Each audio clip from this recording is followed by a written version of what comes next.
Alright,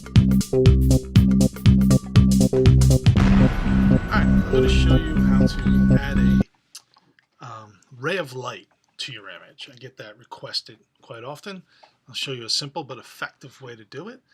Try to make this quick and simple. So we're going to add, I have this image here which we added this menacing cloud, and we're going to actually add a ray of light from it. So the first thing you want to do is create a new layer.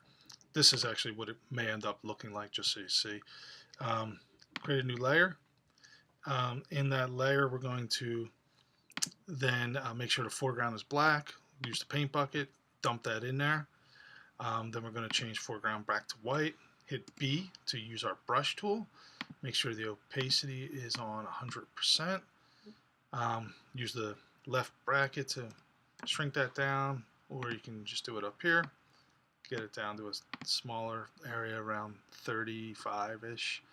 We're going to, the cloud was around here. If you need to toggle back and forth to see, I'm going to try to have the ray of light come out of there. So I'm going to put like about 4 here, and then kind of make almost like a pyramid like that.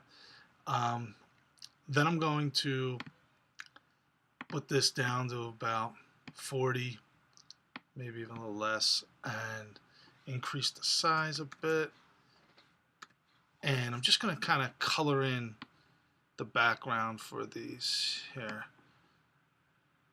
That should be good.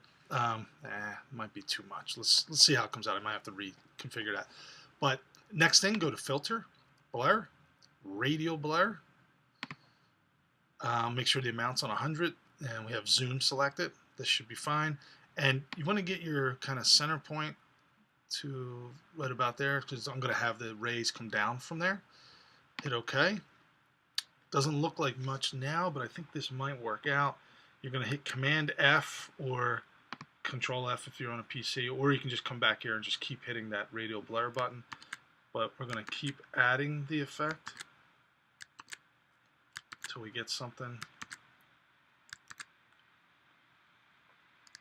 it's pretty close to what we might want to do. We could come back in here though into your overlay and click on screen, and see, that's kind of cool. I wanted it to be a little closer together coming out of there, but that's not too bad. And I would actually even use the Command T to stretch this out a bit, and maybe actually even thin it, right?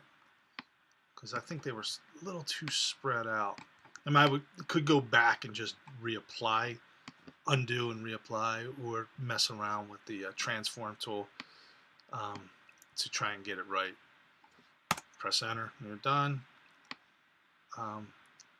It's not bad. I would have liked them to be a little longer, the strokes of light. And that's just messing around with that whole radial blend and the amount of dots that you put in there. I would want that to stretch pretty much to the ground, and it's not quite doing that yet. I'd have to really stretch this guy out.